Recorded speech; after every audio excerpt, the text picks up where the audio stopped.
Now, Celeste was also a poet. And one of the poems I would like to share, or at least excerpts of it, that I would like to share with this honorable house,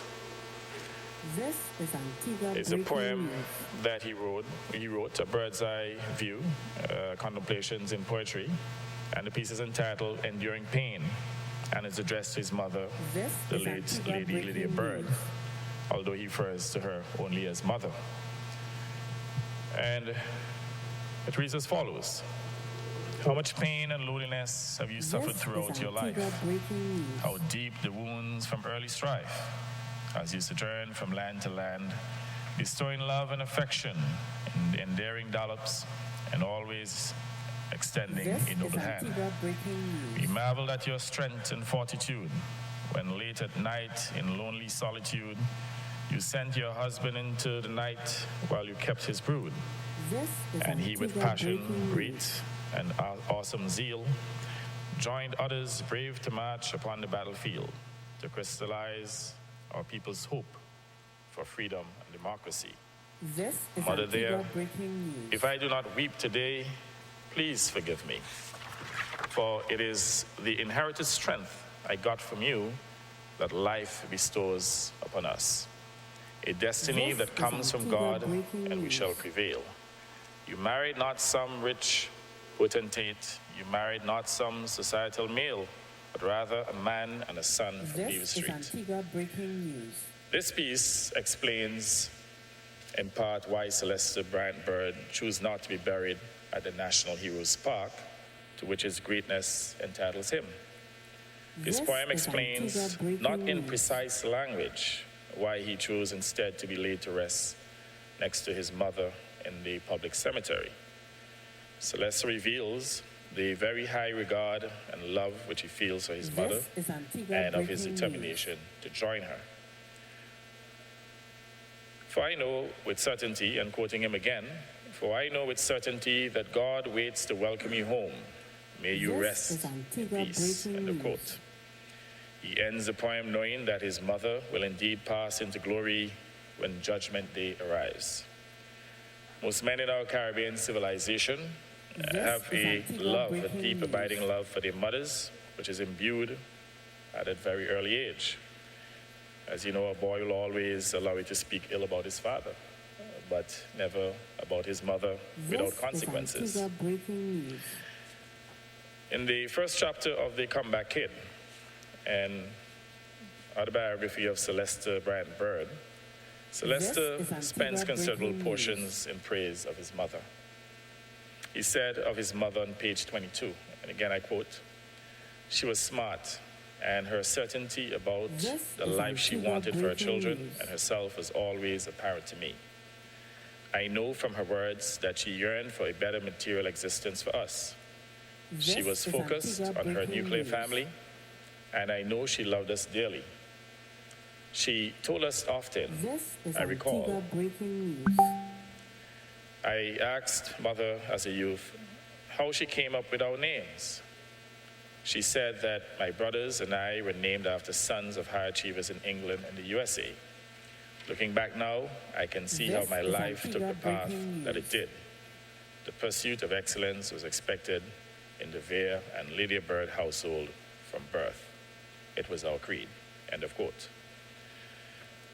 I'm persuaded that, as a life partner in a household of two parents, that there can be no better gift to pass on to one's children than to have a smart and courageous wife who expresses love of her children and sets high goals for their achievement.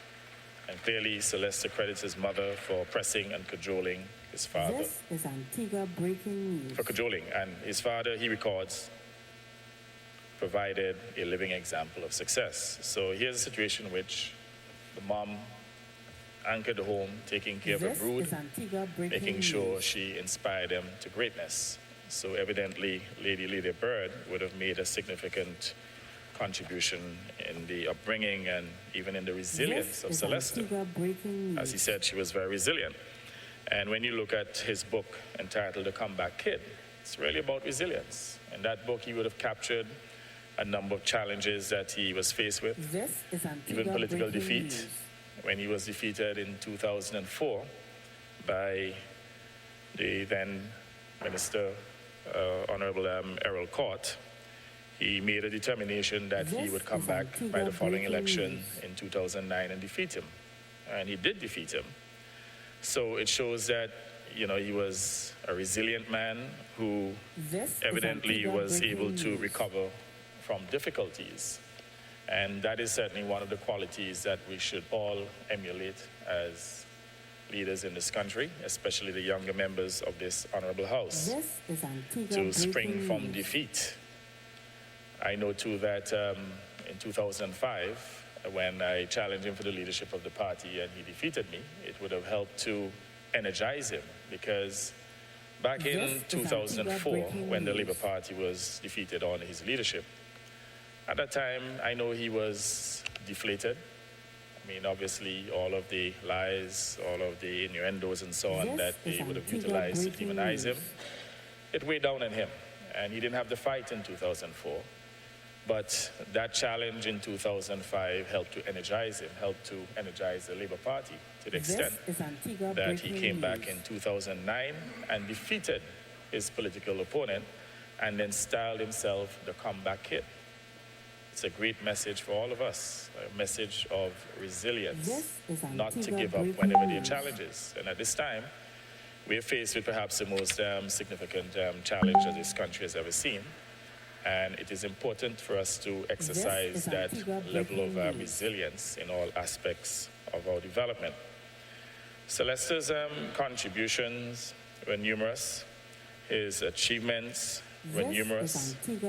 And I can say that certainly the members of the Antigua and Barbuda Labour Party, we have all committed on building on the legacy of Surveyor and certainly Celeste. And that is why we continue to build out projects, to expand infrastructure that was started by Surveyor and Celeste.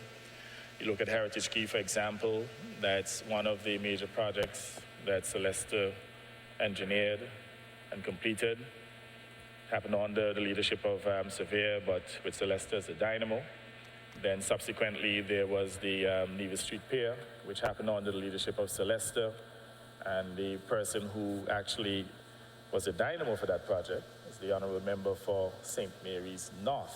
In fact, he served as the chairman for the development company, and I was actually the secretary, because we both fought to get the cabinet at the time to agree for the construction of the Nevis Street Pier.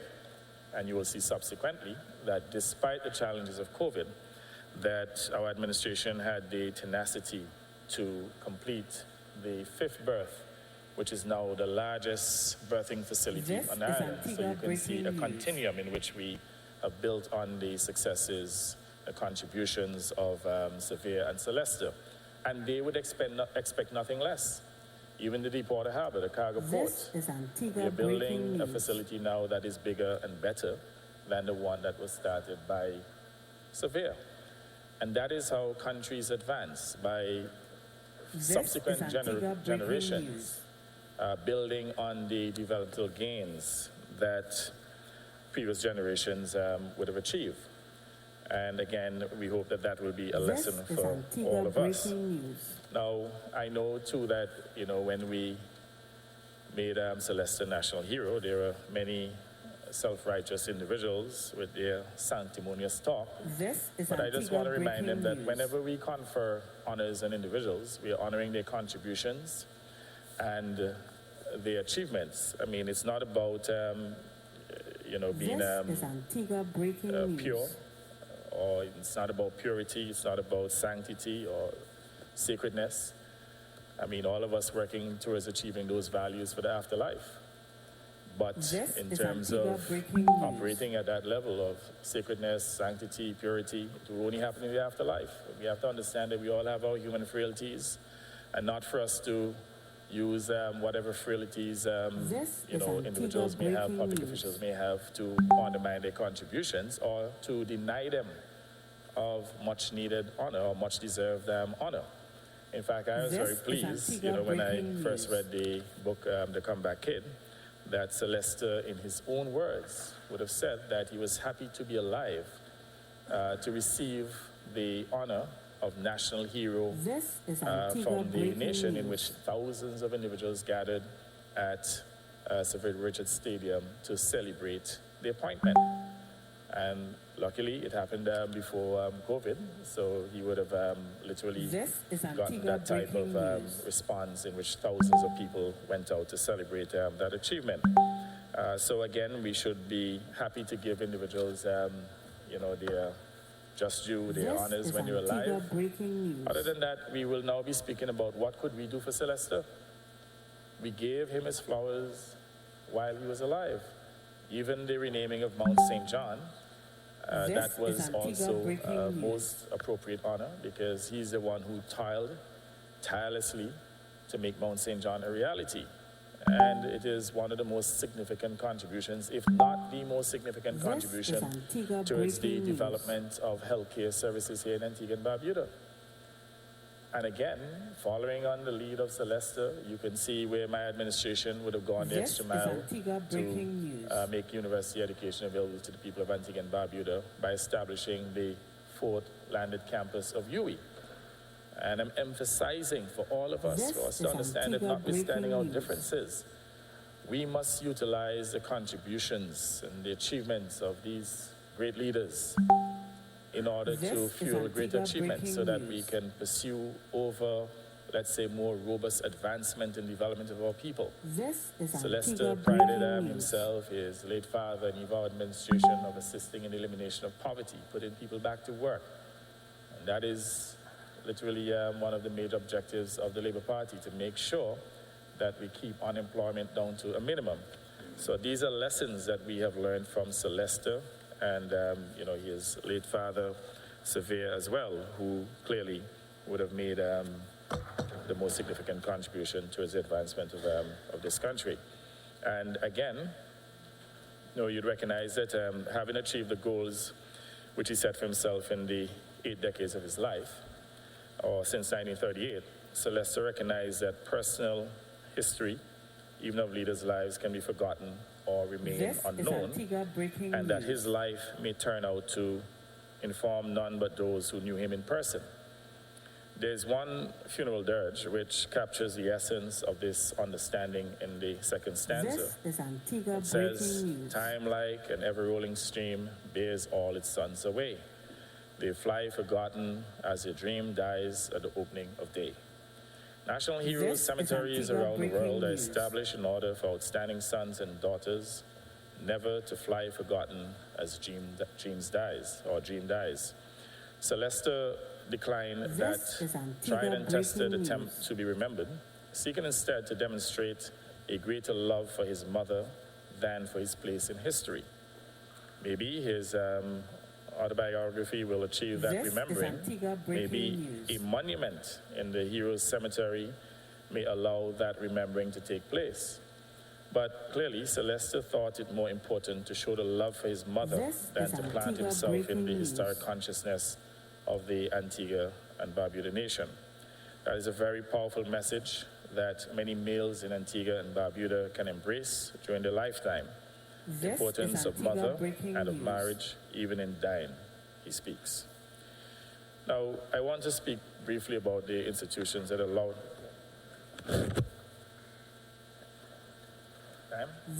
Alrighty, I'm told that I have exceeded my time, and I recognize there are many speakers. So I'll just conclude by stating here that I have received many letters of condolences from various organizations from many countries, to include the People's Republic of China. Premier Lee would have extended condolences on behalf of the People's Republic of China and its people. And we have had from all of the Caribbean countries, OECS organization, CARICOM, ACS, and one of his dear friends as well also sent a note, Bob Washington, expressing sincerest condolences, and he credits Sylvester for a lot of his achievements in terms of the notoriety that he enjoys here in the Caribbean. It was Sylvester who introduced him to Antigua and Barbuda, in which he provided legal services for the government back in the late 70s.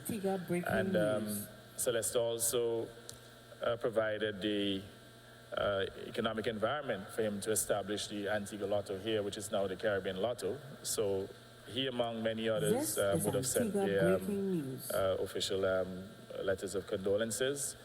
So clearly Celeste's reach was extremely wide.